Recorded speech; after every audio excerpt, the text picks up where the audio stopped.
Bueno chicos, bienvenidos a la sexta versión de la Conexión Empresarial. Este espacio busca acercar a nuestros estudiantes al mundo real de los negocios, conectándolos con líderes y referentes del sector. Agradecemos su presencia y los invitamos a aprovechar esta instancia para aprender, inspirarse y vincularse con el mundo empresarial. Además, esto es importante chicos, les recordamos que al final de la charla proyectamos un código QR para que puedan marcar su asistencia y evaluar la actividad. Soy Reinaldo Cáceres, profesor de la FENUDE y tengo el agrado de presentar a don Guillermo Treister, gerente técnico de IBM Chile. Él es ingeniero civil informático de la Universidad de Chile, con un diploma en gestión de negocios de la Universidad Adolfo Ibáñez. Cuenta con más de 19 años de experiencia en la industria tecnológica, enfocado en cloud, inteligencia artificial, analítica y transformación digital. Desde el 2010 se desempeña como gerente técnico cloud en IBM Chile, liderando proyectos estratégicos de adopción y tecnología. Así que sin más, lo dejo con don Guillermo. Aplausos.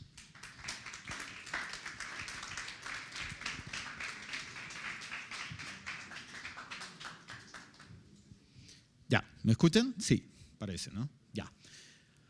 Bueno, primero que todo, muchísimas gracias. Gracias por la oportunidad de poder conversar de este tema que, bueno, ya un poco lo comentaba por mi biografía. Yo soy un apasionado del tema tecnología en particular, pero sobre todo temas datos, analítica, inteligencia artificial este último tiempo. Yo sé que la hora no es fácil, no sé si todos han estado en clase todo el día, pero las 6 de la tarde no suele ser la mejor hora para poner atención y poner temas densos. Voy a tratar de ser lo menos denso posible, ojalá cumpla. Ya me había presentado, pero ahí quería partir. Ojalá todos hayan visto esta película. ¿Todos vieron esta película? ¿Sí? Aunque sea más a la cabeza, sí, ya. ¿Se acuerdan de esa escena? DiCaprio diciendo, ya, véndeme este lápiz. Y hay una serie de cosas que pasan, pero lo que está pasando ahora en el mundo es que cada compañía en este mundo quiere agregar, sí, ¿cómo hago para vender algo? Mira, tiene inteligencia artificial. O sea, hoy todas las empresas quieren decir que sus productos tienen inteligencia artificial.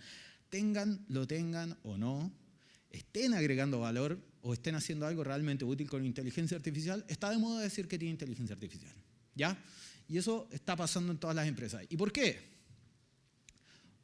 En lo que la tecnología suele ser un añares, allá lejano, por ahí por octubre, noviembre del 2022, apareció una empresa llamada OpenAI liberando una tool que se llamaba ChatGPT, ¿ya?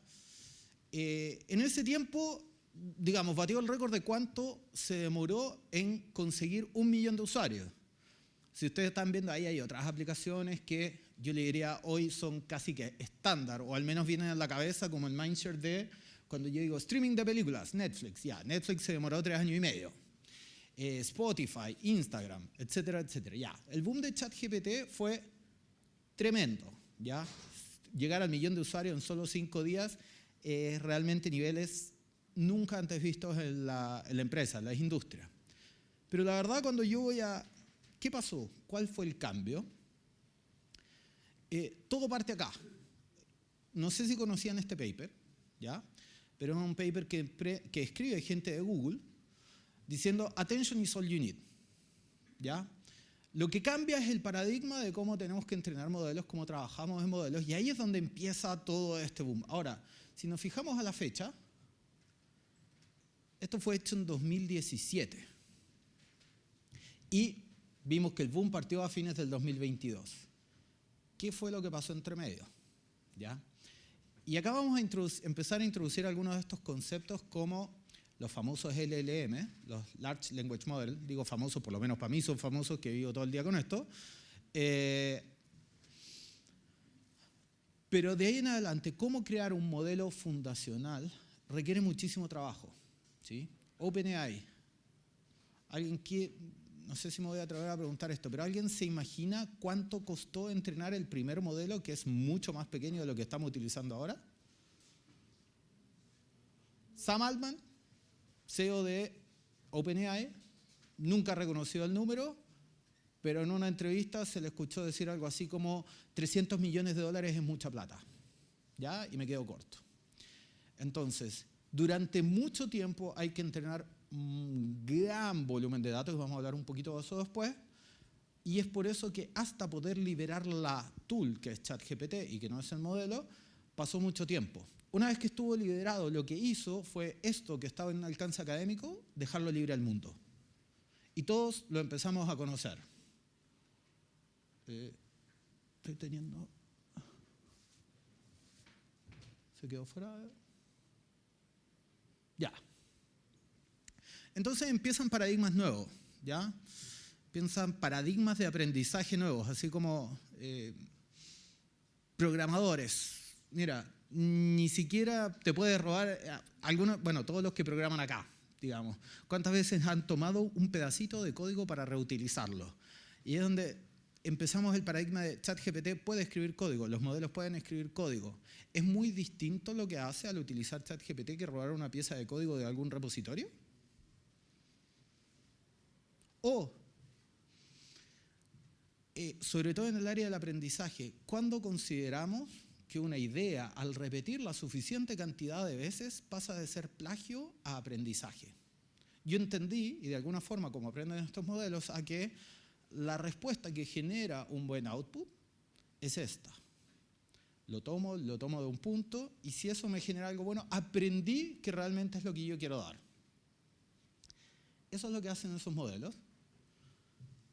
Y por eso ha generado todo este boom. Yo creo que hoy es de las tecnologías más disruptivas. De hecho, se habla de la tecnología más disruptiva desde la aparición de Internet o algunas otras similares.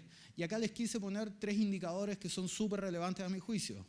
Y yo les diría que están casi desactualizados. Pero para poner uno que por lo menos a mí más me llame la atención, es el aumento que podría generar la IA generativa en el Producto Interno Bruto del mundo, ¿ya? Se espera que el 7% en 10 años. Si se quieren imaginar cuánto es el 7% del Producto Interno Bruto mundial, es eso. Una ridiculez de plata, ¿ya? Para ponerlo en perspectiva, son 7.313.350 millones de dólares que se espera que en los próximos 10 años se vean generados por la inteligencia artificial generativa. Vamos a ponerlo en perspectiva, porque eso suena a una cantidad ridícula de plata. Si yo lo pongo en perspectiva y digo, mira, voy a sacar datos del Fondo Monetario Internacional, estos son los datos de cuánto es el tamaño del PIB de cada una de las economías. Lo tendríamos situado acá. O sea, fuera de Estados Unidos, China y la Comunidad Europea, sería la economía más grande del mundo. ¿Ya? Sería 21 veces el Producto Interno Bruto de Chile. Si lo quieren comparar con otros países de Latinoamérica, 3,4 veces el Producto Interno Bruto de Brasil, o más que todo el Producto Interno de Latinoamérica. O sea, cuando les digo que esto realmente esperamos que cambie la forma en que hacemos negocios o que tenga un giro radical, es porque así se está preveyendo por las capacidades que tiene. ¿Pero qué cambió? Si yo les digo, mira, ¿qué fue lo que cambió radicalmente? Porque inteligencia artificial se viene hablando hace, yo diría, por lo menos 50 años, a distintos niveles. Lo que cambió realmente es que pasamos de algo que requería lo que llamamos aprendizaje supervisado a mucho esfuerzo humano. ¿Qué quiere decir? Que le tengo que enseñar muchísimo para que aprenda. Tengo que enseñarle demasiado. Tengo que trabajar muchísimo entrenándolo, que es lo que llamamos etiquetado. Decirle, esto está bien, esto está mal, esto está bien, esto está mal, esto está bien, o clusterizando, haciendo algún otro tipo de técnica, para ponerle mucho etiquetado. ¿Qué hace eso? Difícil, es lento, muy lento, requiere mucho tiempo y es muy caro. Entonces, ¿qué pasa? Hoy le cargamos la mano al esfuerzo de cómputo. ¿Cuáles son los efectos que van teniendo las empresas? Hoy, una empresa que, antes era conocida por producir tarjetas gráficas, le hace Nvidia, pasó de ser una empresa relativamente grande a ser entre las top 3 del mundo. ¿Por qué? Porque produce GPUs. Y las GPUs son súper necesarias para entrenar modelos de inteligencia artificial. O sea, eso es parte del cambio que generó. Requiere poco etiquetado. ¿Qué quiere decir esto? Lo entrenamos súper poco. No hay mucho que hacer. Si ustedes quieren ir a ChatGPT, Grok, el que les guste, y quieren tener una respuesta, se demoran bien poquito. No tienen que entrenarlo, no le tienen que decir nada y la respuesta les va a significar algo. Entonces, si lo fuera a hacer una analogía, y me encantan las analogías con el ser humano, quiere decir que antes, con la IA tradicional, teníamos un bebé que no sabía hacer nada. Cada vez que le queríamos enseñar algo, le teníamos que enseñar todo de cero, ¿ya? Hoy, con estos modelos base, modelos fundacionales, no se requiere mucho de entrenar. Si yo le pido una tarea relativamente simple, no muy personalizada, yo la voy a poder hacer directamente, porque es casi como un alumno egresado de una universidad. Ese es el tipo de conocimiento que tiene, lo poco que yo lo tengo que adecuar. Si quieren que los vayamos a proceso en una empresa cada vez que quería implementar un modelo de inteligencia artificial, fuera de que necesitábamos ese gran volumen de datos, íbamos pasando por varias etapas. Y cada vez que queríamos hacer un modelo, un caso de uso, es decir, quiero una inteligencia artificial, por así decirlo, que interactúe con todos los empleados de mi empresa y pueda responder todas las consultas de recursos humanos. Bueno, todo eso teníamos que etiquetarlo, desarrollo del modelo, entrenamiento del modelo, validación del modelo y puesta en producción del modelo. Todas las veces teníamos que pasar por eso. Eso lo hacía ridículamente lento. No quiero decir ridículamente, en realidad no es tan lento, pero para que sea una idea. Cuando esto lo queríamos aplicar en una empresa, cada modelo, cada caso de uso, estamos hablando de 3 a 6 meses. Hoy, con los modelos base, los modelos fundacionales, solamente tenemos que pasar por una etapa de validación y sintonía fina, dependiendo qué tan específico queremos que sea el modelo. Y eso lo podemos hacer en días. Entonces, al hacer en días, esto se va a expandir por todos lados. Ahora, yo introduje un concepto de los LLM, y yo les dije, para mí es bien conocido, no sé si conocen mucho de LLM, que viene de modelos de lenguaje muy grandes. Eso es básicamente la traducción. Cuando yo les digo muy grandes, esto fue, por así decirlo, la base del primer LLM, ya conocido como the pile, la pila de datos. Acá están, digamos, para que se vea gráficamente y darles un ejemplo, todo Wikipedia, absolutamente todo el conocimiento de Wikipedia representa un 1,5% de la información que hay en ese modelo. Es muy grande, muy, muy grande. Y esto no tiene nada que ver en tamaño con los modelos que tenemos hoy en día. Ahora, quiero que vean algo. Si bien acá dije Wikipedia y podemos tener, no sé, la Biblioteca Central de Publicaciones de Medicina, que son, la verdad es que Wikipedia tampoco es un ente muy regulado, ni algo que el contenido esté muy depurado, pero ven cosas como subtítulos de YouTube, ¿sí? O por acá estaba Open Subtitles, ¿ya? Son subtítulos de todas las películas que hay por haber. Como todos estos modelos se nutren de eso, es muy bueno si yo quiero que tengan una misión como hablar en un lenguaje que suene muy humano.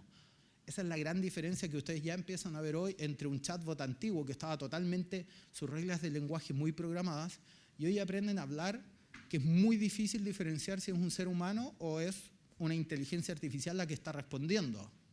Pero también aprenden cosas malas, por así decirlo.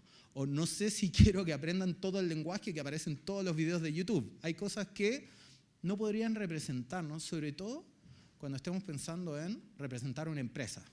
Las empresas son responsables por lo que responden.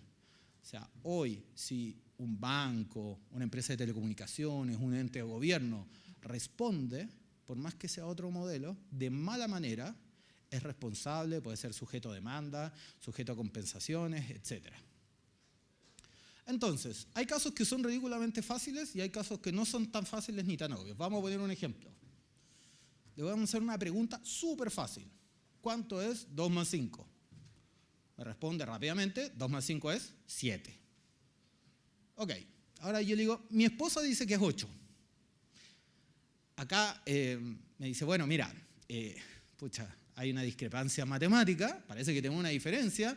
Sin embargo, si está jugueteando con tu señora en una conversación amistosa, lo puedo entender, pero bueno, la verdad es que es 7. Pero bueno, mi esposa siempre tiene la razón. Muy hábil la inteligencia artificial, o lo que le estamos respondiendo. Y dice, bueno, lo entiendo, ¿sabes qué? Si tu esposa dice que es 8, es 8. ¿Ya? Ahora, hacemos el mismo ejemplo. 2 más 5, 7. Mi marido dice que es 8. A lo cual me responde, no, mira, 2 más 5 es 7. Entiendo que quizá tu marido te está haciendo una broma, pero 2 más 5 es 7. Mi marido siempre tiene la razón. Bueno, mira, entiendo que respetes mucho a tu marido, pero la respuesta es 7. Oye, pero yo creo que tú te equivocas. Mi marido no se equivoca nunca. Y ahí, mira, entiendo tu respeto a tu marido, pero la respuesta es 7. Quizás muy hábil, se ahorra muchas peleas, pero la pregunta es, ¿está bien lo que responde? Porque piensen lo que les decía yo antes, tiene que responder a nombre de una empresa. Acá podría ser una persona que le está preguntando eso, y acá está haciendo algo que parece un juego, pero podría no ser un juego. Y está respondiendo a nombre de la empresa. Ustedes saben lo poco que cuesta volverse viral hoy en día, ¿sí? Entonces son ese tipo de cosas que acá, sobre todo, y lo importante no es que quiero decir no usen inteligencia artificial, sería el menos indicado para decirles eso. Es decir, hay que usarlo con cuidado y sabiendo para qué lo estamos usando, qué cosas le podemos pedir y qué no. Ahora, para una empresa, ¿cuál es el activo más importante que tiene? Hoy las empresas más grandes del mundo, ¿en qué se diferencian? Lo mucho que conocen a sus clientes, la información que tienen de sus clientes. Entonces, si veíamos modelos que yo no tengo que entrenar, que son genéricos, ¿dónde me diferencio? ¿Sí? O sea, todo el mundo hoy podría usar un chat GPT para responder a nombre de su empresa. ¿Dónde está la diferencia? Y ahí es donde viene quizá el mayor desafío, que es cómo incorporamos estos modelos fundacionales o estas herramientas de inteligencia artificial generativa para poder aprovechar lo que yo ya sé de la persona que me está hablando o con la que estoy interactuando para sacarle un mayor partido. Entonces, ¿qué empiezan a hacer las empresas? Y acá por ponerles algunos ejemplos. Nosotros como IBM ya, por así decirlo, en los distintos procesos donde lo hemos incorporado hemos tenido un ahorro de más de 2.000 millones de dólares. ¿Sí? Y les voy a mostrar un ejemplo un poquito más adelante. Hay distintas áreas donde esto se ve que puede ayudar, desde servicio al cliente, recursos humanos, yo les diría, atención de operaciones de tecnología. Imagínense que nuestra limitante hace mucho no era la respuesta que iba a dar, porque es un proceso altamente definido, sino entender la pregunta. Si alguien me llamaba con un reclamo, las respuestas eran 20 respuestas posibles. Lo difícil era entender realmente qué le molestaba, qué le complicaba a la persona. Y ahí es donde va cambiando. Y ese es el gran, yo les diría, el gran salto que da de las capacidades que vamos teniendo ahora. Entonces, poniéndola ya a trabajar, ¿qué son los números que vemos hoy en día? Acá, al final de este año, se espera que el 85% de las empresas hayan utilizado algún tipo de agentes. Vamos a entrar un poquito más después de lo que son los agentes. Pero agentes basados en inteligencia artificial. Pensémoslo por un minuto como eso. Cerca del 50% son las que piensan o expanden los agentes en aplicaciones esenciales. O sea, esto va a entrar en las empresas y está entrando a una velocidad impresionante, justamente por los ahorros que les estaba comentando. Entonces, ¿qué es lo que va a empezar a pasar? Vamos a tener distintos agentes en distintas aplicaciones, en distintas áreas, que van a ir creciendo y creciendo y creciendo. ¿Y qué es lo que pasa en el mundo cuando una cosa tiene un crecimiento exponencial? Cuesta muchísimo gobernarla, cuesta muchísimo ordenarla, cuesta muchísimo ponerlo de una forma en que sea totalmente sinérgica y la pueda controlar, si ustedes quieren. Entonces, lo que empieza a aparecer ahora son lo que vamos a llamar los sistemas de inteligencia. ¿Qué es? Yo normalmente tenía mis sistemas de registro, de interacción con personas, de insight, de aprender, de obtener algún tipo de, yo les diría, de hallazgo, y después de eso llegarlo y dejarlo como algo que yo pueda accionar. Ahí es donde viene la gracia de los sistemas de inteligencia. Entonces, hoy, por ejemplo, tenemos sistemas de recursos humanos que atienden el 94% de las solicitudes.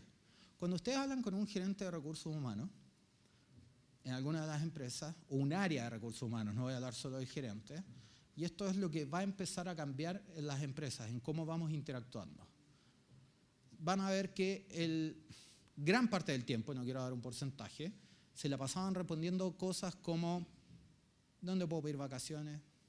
¿Cómo puedo solicitar mi certificado de esto? Una cantidad de tiempo perdían terrible, pero conversaciones donde realmente puedan entregar valor, y es decir, yo como gerente de recursos humanos quiero hablar con este otro gerente para ver cómo puede expandir la capacidad que tiene con su equipo, se da muy poco, porque estaban muy ocupados por esto. Y un poco lo mismo pasa con la gente que está en ventas, ¿sí? Optimización del tiempo, optimización de la semana, poder dedicarse a ese tipo de procesos. Y acá les doy un ejemplo. Esto es mi pantalla, ¿sí? De hecho, este ejemplo lo hice yo ayer, ¿ya? Del sistema de recursos humanos de IBM, ¿ya? Donde yo le dije, mira, en realidad le voy a escribir y digo, hola, quiero traspasarle a un empleado a otro gerente, ¿ya? Escribo un poco lento, perdón, ¿ya? Y lo que va a hacer ahí es entender y me va a decir, perfecto, entiendo lo que quiere hacer. Vamos a darle la opción de que si en realidad quería transferir a un empleado o quería conocer más. Pero y acá lo que pasa, que si bien es súper sutil de darse cuenta, acá por supuesto tuve que borrar los nombres porque eran los empleados reales, me dice, ok, ahora estamos en el proceso de transferencia de empleado. Elige a quién quieres transferir. Esto se conectó al sistema de recursos humanos y uno lo ve como algo simple. Dice, oye, pero mira, si al final es en el organigrama organizacional, mover de un lado a otro. Claramente sabemos que no es así. Hay que cambiar el presupuesto de dotación de un departamento. Hay que hacer una serie de procesos que yo antes tenía 5 sistemas al cual meterme para poder hacer todo eso. Hoy no tengo idea qué es lo que pasa por detrás. No tengo idea cuántos sistemas se conectó. Yo hablé con mi asesor de recursos humanos y le dije, lo quiero mover a otra gerencia, se tiene que mover este empleado. Lo mismo podría ser para subirle el sueldo, no sé, pedir vacaciones, lo que sea. Yo no necesito mucho más que eso. Y es por eso que todas las interacciones, y cuando le decía, en un área de recursos humanos el 94% se mueve así, es porque yo hoy tengo esa capacidad. Entonces los agentes van siendo estas piezas que utilizan las capacidades que hoy tiene inteligencia artificial y en cada área se van moviendo, van generando un funcionamiento. Pero como un poco les di el sneak preview antes, van a empezar a chocar, ¿sí? Porque al final, por decirles algo, ¿quién es el que modifica el presupuesto de un departamento? ¿Tiene permiso el área de recursos humanos para modificar el presupuesto de un departamento? Normalmente no. Normalmente no. O de nuevo, imagínense en un retail, ¿tiene el agente la potestad de cambiarle los datos de facturación, la fecha de pago de una tarjeta de crédito o de un crédito a cuotas de algo que compró? ¿Dónde va el gobierno de eso? Entonces nos vamos a llenar de estas cosas, llamados agentes, nos vamos a volver un poco locos y lo que necesitamos es orquestar todo este movimiento, ¿sí? Porque ni siquiera les he llegado a hablar de temas de versionamiento, de decir, mira, este desarrollo que hice yo es mejor que el otro, ¿cómo lo reemplazo? Oye, pero esta cantidad de asistentes o ayudas estaban pendientes de ese proceso. Entonces, las capacidades están creciendo muy rápido, ¿ya? Teníamos modelos predictivos hace mucho tiempo. Digamos que ahora explotamos con la IA generativa, la IA que habla, y por último la IA que hace el trabajo. Y esa es quizá, yo diría, la que más va a marcar la diferencia, la que hace cosas, más allá de que la genera. Entonces, ¿qué es un agente de IA? Alguien que trabaja en forma autónoma, utilizando inteligencia artificial para poder hacer alguna acción, ejecutar una solicitud. Puede ser un ser humano o puede ser otro sistema, ¿ya? La diferencia es que está en que entiende, permite razonar y permite de esa forma buscar cuáles son los distintos sistemas que necesito para poder realizar eso. Ahora, IA basada en agentes, tenemos que empezar, que se definió, y cuando digo se definió estamos hablando de los últimos 6 meses, para que me entiendan de qué tan reciente es esto, distintos frameworks, distintos marcos de trabajo, para poder trabajar en agentes coordinados. ¿Sí? Entonces, tenemos los empleados, tenemos un agente que orquesta todo esto, que se va conectando con capacidades de inteligencia artificial y que van a realizar acciones. Acciones que van a estar en sistemas que hoy ya conocen, un ERP, un CRM, sistemas de contactabilidad, sistemas de marketing, etcétera, etcétera, etcétera. El problema es que, y si a eso lo sumamos los famosos copilots, ¿ya? Que también la inteligencia artificial nos ayuda mucho con eso, con generación de código hasta generación de contenido, es que esto se va a volver un lindo, si ustedes quieren, enjambre, que va a costar controlar, que va a costar gobernar. Y de nuevo, piensen esto en el ámbito de una empresa. Les puedo decir, como mínimo, significa costos de poca eficiencia de rehacer cosas que ya están hechas. Eso como mínimo. Como máximo, te podría meter en un problema serio de estar usando versiones no actualizadas, haciendo acciones que no pasaron las revisiones correspondientes, con lo cual no están de acuerdo con mi política de empresa, y eventualmente no ser legales. ¿Ya? Pasó un caso, por ejemplo, de cuando dices, mira, voy a estar respondiendo en base a un documento que tiene la normativa de la tasa de interés posible. Y resulta que cambió. Y si el agente no tiene la información correcta al tiempo correcto, va a responder con algo que podría ser ilegal en ese minuto. ¿Ya? Entonces, ese gobierno a nivel de una empresa es lo que va a hacer la cambio. Por eso, en realidad, el nuevo agente de cambio que vemos nosotros como IBM es lo que llamamos nosotros le llamamos Orchestrate, que viene justamente de orquestar. Es donde vamos a estar con estos agentes que son autónomos en el sentido de que ellos solo van a realizar una acción para generar un negocio. Entonces, es un nuevo paradigma de interacción. Vamos a tener un agente que orqueste, donde vamos a tener los distintos agentes que se van a nutrir de herramientas, de agentes de inteligencia artificial, y sobre eso vamos a ir sobre conectores preconfigurados para los distintos sistemas. ¿Ya? Entonces, hay que tener este modelo, hay que tener este framework de orquestación, porque si no, el siguiente paso es que vamos a terminar con algo que va a ser totalmente ingobernable. Entonces, ¿qué es las cosas que vamos a ver aparecer? Catálogos de agentes. ¿Sí? En mi empresa vamos a tener 80 agentes, 88 según la gráfica, por así decirlo, de los distintos sistemas. Necesito organizar esto. Necesito tener conexión, o para hacer más rápido el time to market, acá es súper esencial, de decir, a distintos servicios que ya son conocidos. Si yo quiero tener un servicio con el autorizador de tarjetas de crédito, como Mastercard, si quiero generación de tickets con ServiceNow, si quiero, no sé, el que se imaginen, con Seismic para la gestión de conocimiento, son cosas ya prehechas. Lo vamos a reutilizar. Necesitamos tener esos conectores ya hechos. Lo mismo con herramientas del ecosistema en general, desde aplicaciones como LinkedIn, SAP, AWS, Oracle, Slack, etcétera, etcétera. Ahora, hay agentes que no van a estar creados, hay servicios que yo les voy a hacer ad hoc para mi empresa. Por eso acá el enfoque es justamente poder crearlos en pocos minutos y aprovechar justamente de todo esto que digo, por dominio, sea recursos humanos, ventas, compras, marketing, etcétera, donde yo tengo un creador sin código, es decir, yo le voy a describir qué es lo que quiero y por debajo lo que va a estar haciendo el modelo de inteligencia artificial es generando código, pero yo le voy a describir, es decir, mira, quiero definir un conector para esta tecnología que se conecta de esta forma. Listo. No requiero código, tengo de todas maneras un, ¿cómo se llama? Un ADK para poder tener un kit de desarrollo para que yo tenga toda la flexibilidad del mundo. Y por último, ir y ejecutarlo según los frameworks asociados para yo poder gobernar esto.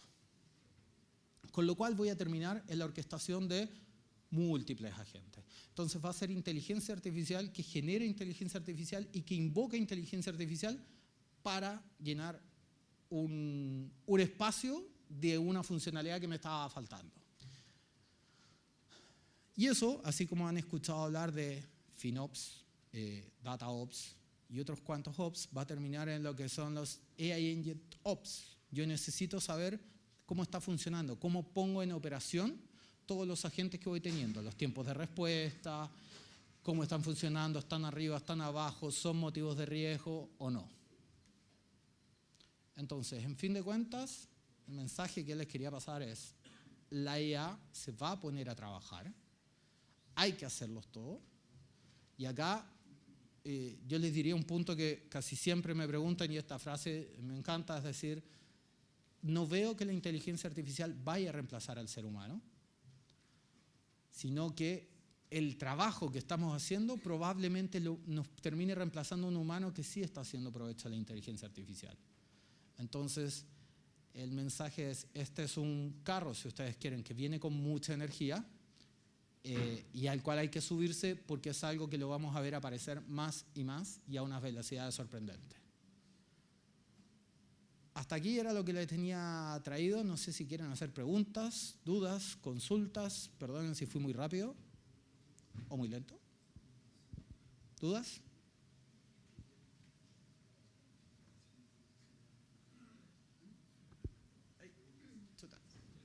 No sé si... ¿Ah? Ah, ya. ¿Para allá? ¿Quién quería preguntar? Para allá. Ah.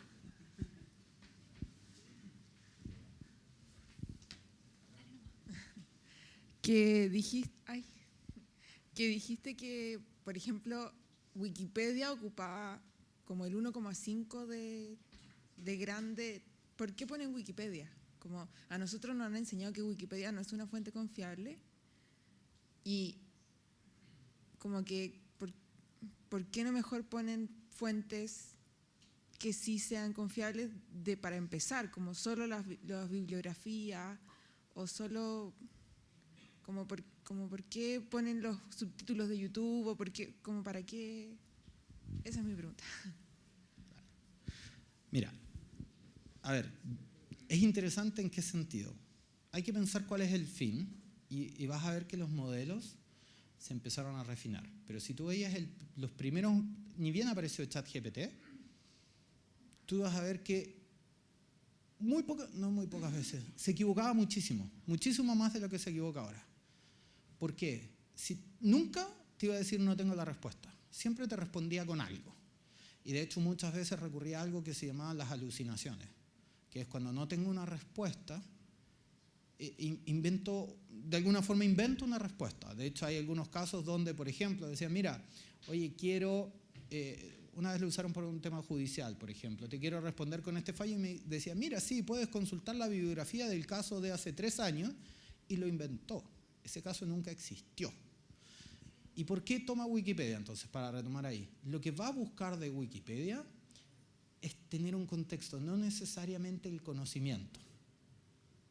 Va a tener conocimiento, o va a tener información de cómo redactar cosas. Va a ser una fuente más, no va a ser una fuente única. Lo mismo en los subtítulos de YouTube. Si nosotros usáramos solamente como referencia la gran enciclopedia británica para responder, no le podrías hablar naturalmente a ChatGPT, porque no sabría cómo responderte, porque no entendería. Bueno, sí, ahora tiene voz, pero no tiene voz chilena, por así decirlo, pero no le podría hablar como hablamos todos los días. Eso es lo que se busca que se aprenda. Lo que está buscando limitar es que la respuesta no aprenda lo malo también. Si uno quiere aprender de lo que dicen los subtítulos de YouTube. Entonces, lo que busca ahí es eso. Ahora, hay una gran discusión en las empresas, en el punto de vista de eficiencia, de decir, ¿qué tan grandes tienen que ser los modelos? ¿Ya? Porque, como decía, requiere mucha capacidad de cómputo. Y si bien yo puedo tener, y es rentable tener el megacomputador más grande del mundo que se imaginen, en consumo energético, esto es tremendo. Es tremendo, ¿ya? Entonces, eso podría ser muy caro. De hecho, está proyectado que que hay que aumentar la capacidad de generación eléctrica del mundo para poder poner la inteligencia artificial en todos los procesos que esperamos, porque si no, con la generación eléctrica que hay hoy en día no llegamos. Entonces, ¿qué te quiero decir con eso? Se busca algunos elementos de dominio más confiables, ¿ya? Hay modelos y modelos. Entonces, ¿qué pasa? Hay un trade-off. Yo te decía, me encanta que ChatGPT entienda todo. Nosotros tenemos, digo nosotros, IBM, un modelo para industrias un poco más pequeño, igual sigue siendo ridículamente grande, es más grande que el PAL, etc.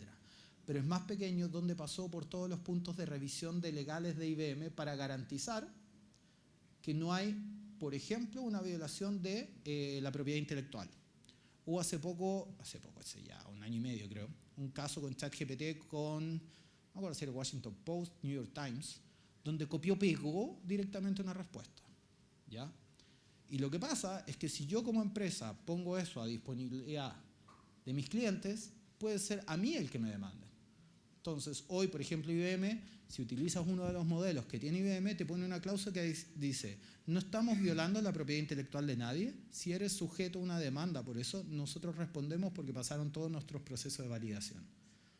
Entonces, ¿qué es lo que te quiero decir? Capaz que cuando tú vas a comparar cómo responde ese modelo versus uno que tiene todos los subtítulos de YouTube, quizá reconoce menos lenguaje o tú lo sientes menos cercano en cómo te habla, pero vas a estar con la tranquilidad que está validado.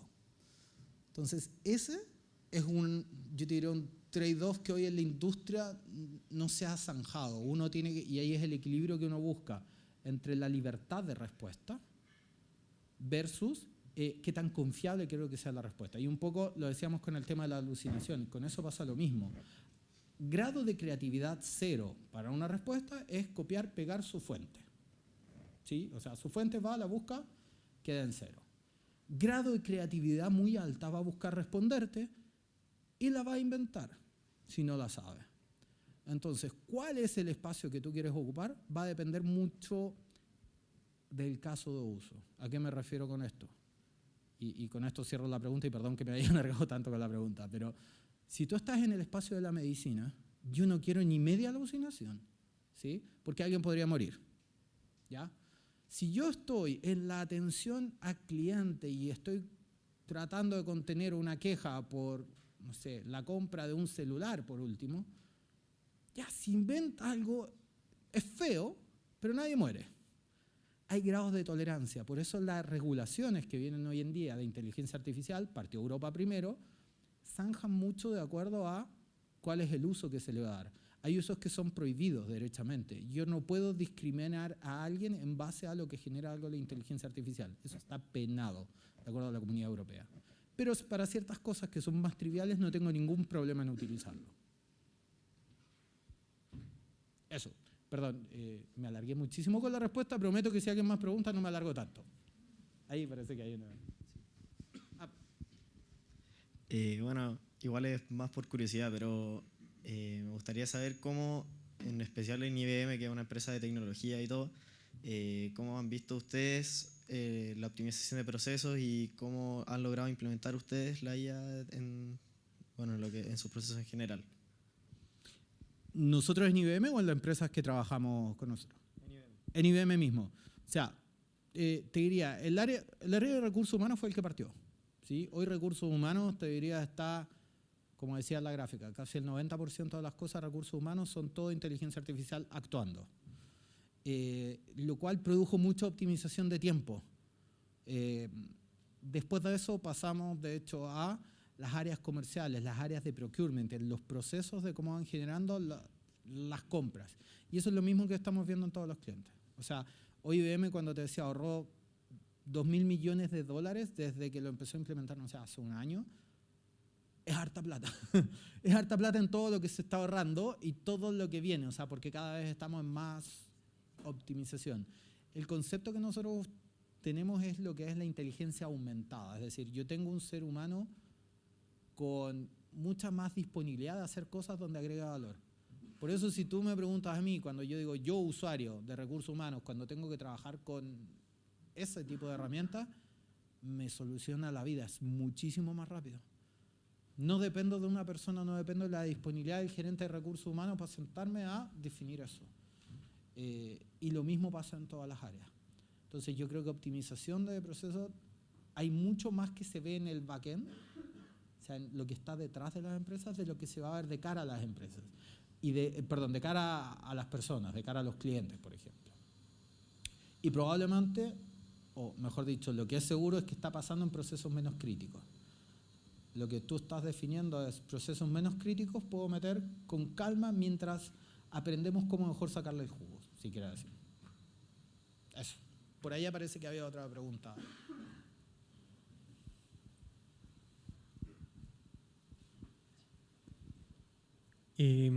Hace poco se hizo viral el generador de videos de Google, creo que era, y lo comparaban mucho con el generador de videos del 2022, creo que era Will Smith comiendo fideo.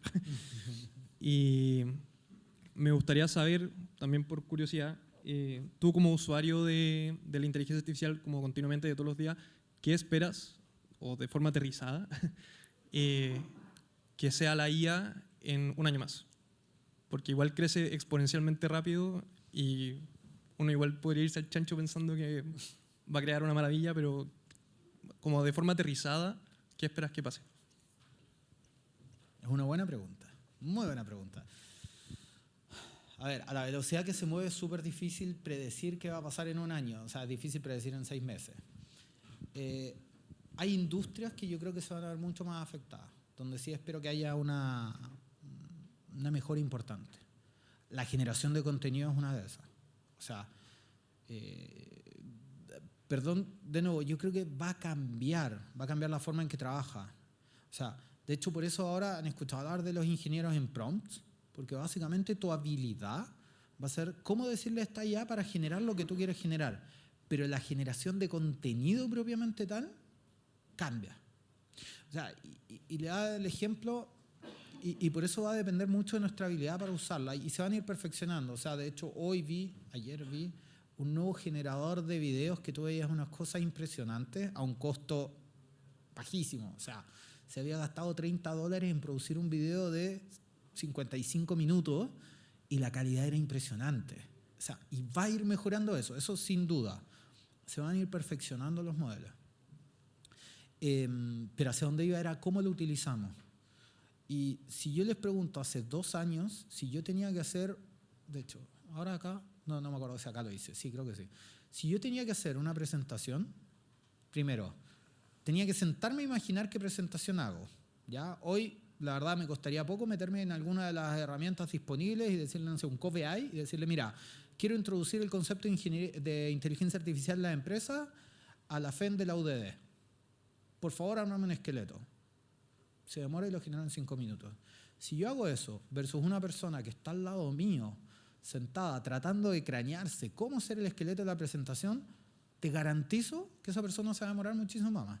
Yo digo, oye, quiero una imagen que represente, no sé, inteligencia artificial. Antes me pasaba en Google un buen rato tratando de buscar a ver cuál se aparece. Y hoy, en verdad, no sé, le escribo, genérame. Es un cambio en cómo te lo imaginas. Entonces, eso va a ir llegando más. Todavía yo creo que no llegó a tal punto en que está en la mente de todos y las capacidades se van a ir perfeccionando. Sobre todo generación de contenido. Yo diría que hoy el entendimiento del lenguaje escrito y hablado ha llegado a un nivel bastante alto. El entendimiento de imágenes todavía tiene un espacio más para mejorar, pero está bien avanzado. Entonces la pregunta es más, ¿qué uso se nos va a ocurrir a nosotros con todo esto? Los modelos sí se van a seguir perfeccionando y sobre todo van a bajar de costo. ¿Ya? Cada vez estamos buscando modelos más eficientes, que antes una llamada a un chat GPT se volvía súper caro y resulta que de a poco se va volviendo más barato hasta que sea casi un commodity y lo vaya a poder ocupar sin ningún problema. Ahora, ¿qué vas a hacer con eso? Es lo que va a marcar toda la diferencia. Y lo que yo creo que va a pasar más allá de mejoras en la generación de contenido y en el entendimiento, va a ser dónde lo vamos a ver utilizado, que lo vamos a ver utilizado por todas partes. Eso, no sé. ¿Más preguntas, dudas? Por ahí parece.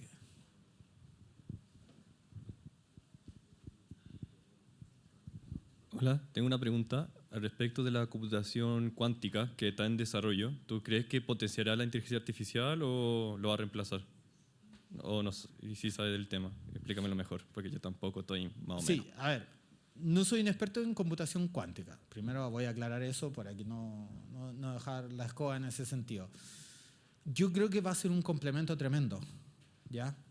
el tipo de procesamiento que hoy requieren o el tipo de operación que se hace no es necesariamente el de la inteligencia artificial, el que se potencia por la computación cuántica. Pero sí la va a nutrir de ciertas cosas que la va a ayudar. Las áreas que más se van a ver, o sea, hoy de hecho la primera área donde se está trabajando, sobre todo con la computación cuántica, son temas de ciberseguridad. ¿Ya? O sea, ese es el primer lugar donde se está trabajando y de hecho ya hay algunos pilotos en Latinoamérica en algunos bancos con temas de ciberseguridad, porque ahí va a afectar muchísimo por el tipo de operaciones. La inteligencia artificial en sí requiere un tipo de procesamiento distinto, por eso no le pega tan directamente. Van a ir por carriles separados, no es que uno va a reemplazar a otro, pero lo más probable que pase es que sí, a ver, si yo fuera Nvidia, cuando yo les decía, oye, Nvidia tiene, no quiero decir el monopolio, pero casi todo el monopolio de la GPU, que son estos tipos de procesadores para poder entrenar modelos de inteligencia artificial, yo estaría asustadísimo. ¿Por qué? Porque el día que una empresa descubra, invente un chip más eficiente o descubra una forma de hacer eso, la demanda va a bajar ridículamente. Hace 3 meses fue DeepSeek, ¿ya? La empresa china que dijo, no, mira, con estos pocos procesadores, pocos, no eran pocos, pero pude tener un modelo que compite con ChatGPT. Las acciones de Nvidia cayeron, no me acuerdo cuánto era, pero era muchísimo. O sea, miles de millones de dólares porque lo que dijeron es, miércoles, quizá no es que todo va a necesitar GPU y toda la demanda y toda la producción de chips en realidad va a caer. Entonces, lo más probable es que aparezca un nuevo chip, no necesariamente cuántico, que le va a poner harta presión a Nvidia. Cuántico yo creo que va a seguir por lo menos por te diría, 3-4 años en el mundo de la ciberseguridad y buscando la estabilidad, que hoy es un poco, esa es la pelea donde está, en que sea mucho más accesible a un laboratorio normal de computación. Ya hoy todavía es medio, ¿cómo te diría? Boutique en términos de costo, en mantenerlo estable, etcétera, etcétera. Pero efectivamente va a responder, va a servir para responder problemas que hoy no tienen solución. Cambia un poco el paradigma ahí. Eso. ¿Dudas? ¿Preguntas? Por ahí parece.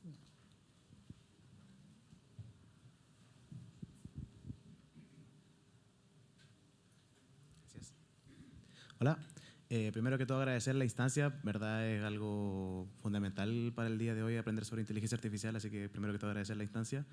Y bueno, la pregunta es respecto al tema de eficiencia energética, porque como se mencionó en la presentación, con el ritmo que está aumentando, lo más probable es que no se alcance con la energía que se produce actualmente y con los avances que ha tenido el desarrollo, por ejemplo, de empresas de electromovilidad, que se espera que sea un tema muy importante para más adelante y que va a demandar mucha más energía. ¿Cómo se está visualizando el uso de energía para la generación de contenido y cómo se espera aprovechar al máximo para mantenerlo a la par de el desarrollo de otras empresas que necesitan tanta energía como puede ser el que mencioné de electromovilidad? Es un tema demasiado apasionante que da para una discusión larga y no creo que esté resuelto. O sea, no creo que hoy te tenga una respuesta para decir, mira, esto es lo que va a pasar. Lo que sí te puedo decir es una preocupación grande y como pasa mucho en el mundo, llamémoslo empresarial, vamos a tener que buscar eficiencias desde el punto de vista del modelo de negocio. Vamos a ver el costo de la energía que se vuelva rentable para poder hacer lo que tú quieres hacer. Ahora, ¿qué es una preocupación? Es una preocupación. Tú vas a ver empresas y salió 4 meses atrás, si no me equivoco, una de las empresas que más data centers tiene en el mundo se hizo parte de la generación de mini reactores nucleares. ¿Ya? La de generar reactores nucleares pequeñitos, pero que generan una gran cantidad de energía de forma de poder solventar esta demanda. Entonces, una preocupación gigante. Asimismo, se está buscando, obviamente, minimizar el consumo de energía. Pero hoy es una preocupación. Y sí, mi preocupación también es el mundo en el momento en que se vuelva demasiado rentable, ¿qué va a pasar con, por así decirlo, si algo es muy buen negocio, capaz que vamos a destinar la energía eléctrica hacia eso, en vez de otras cosas que son más vitales. Y de nuevo, acá por citar un ejemplo, es lo que pasa un poco con el agua y por qué hay que poner regulaciones con el agua. Si yo destino solo el agua a las cosas más rentables, puedo poner en juego el agua para el consumo humano. Y hay que poner una regulación. La energía estamos teniendo cuidado de que no pase eso, pero eventualmente podría pasar y es parte de la preocupación que se tiene en el mundo, es parte de los desafíos a resolver. Y lo tienen también, como tú decías, los fabricantes de electromovilidad o autos eléctricos. O sea, si hoy todos tuviéramos autos eléctricos y llegamos a las 7 de la tarde, a las 8, a la casa a tratar de enchufarlo, capotó la red eléctrica. Y ni siquiera por generación total, digamos, sino por simultaneidad de todo eso, por concurrencia. Entonces, son desafíos que van a ir, es una preocupación súper alta de la industria. Súper alta, te puedo decir, lo tienen todos los fabricantes por eso. Y se está buscando optimizar. Por los dos lados, generar de forma más fácil energía, tener mayor capacidad energética y disminuir mucho el consumo. Esperemos que llegue un equilibrio en los próximos años. ¿Preguntas? ¿Dudas? Ahí. Tenemos.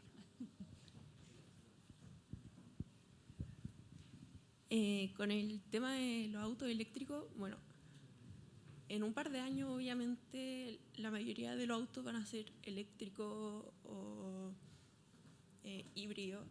Y hace un par de meses, no mucho tiempo, el corte de luz en Chile, el corte de luz en España, también podría pasar en un futuro. ¿Qué pasaría? ¿Cómo cargar los autos? ¿Cómo hacer que los autos funcionen en algún futuro? Porque después no se van a poder mover.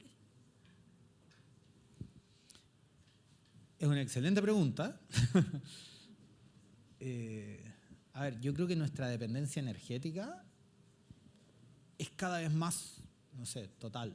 O sea, pasó con el apagón en Chile, se cortó la luz y no podíamos operar, no podíamos seguir en el día a día.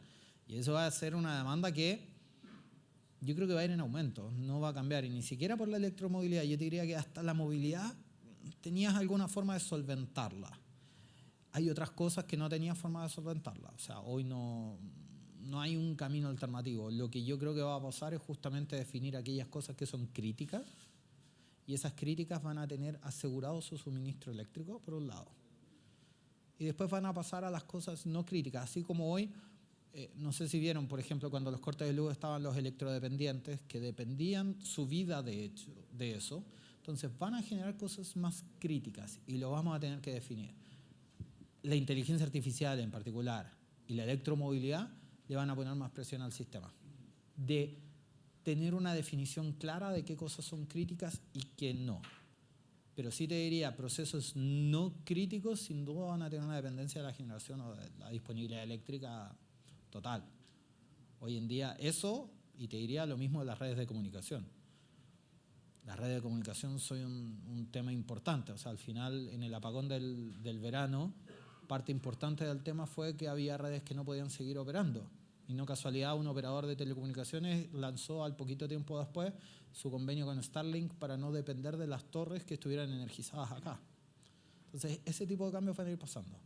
Pero yo creo que nosotros, como humanidad, por así decirlo, vamos a ser cada día más dependientes de la generación eléctrica. Y tenemos que buscar formas de ser los más eficientes. Eso, yo creo que en eso las energías renovables van a jugar un juego importante, sobre todo la solar. Pero bueno, eso ya es meterme en una discusión también bastante más larga.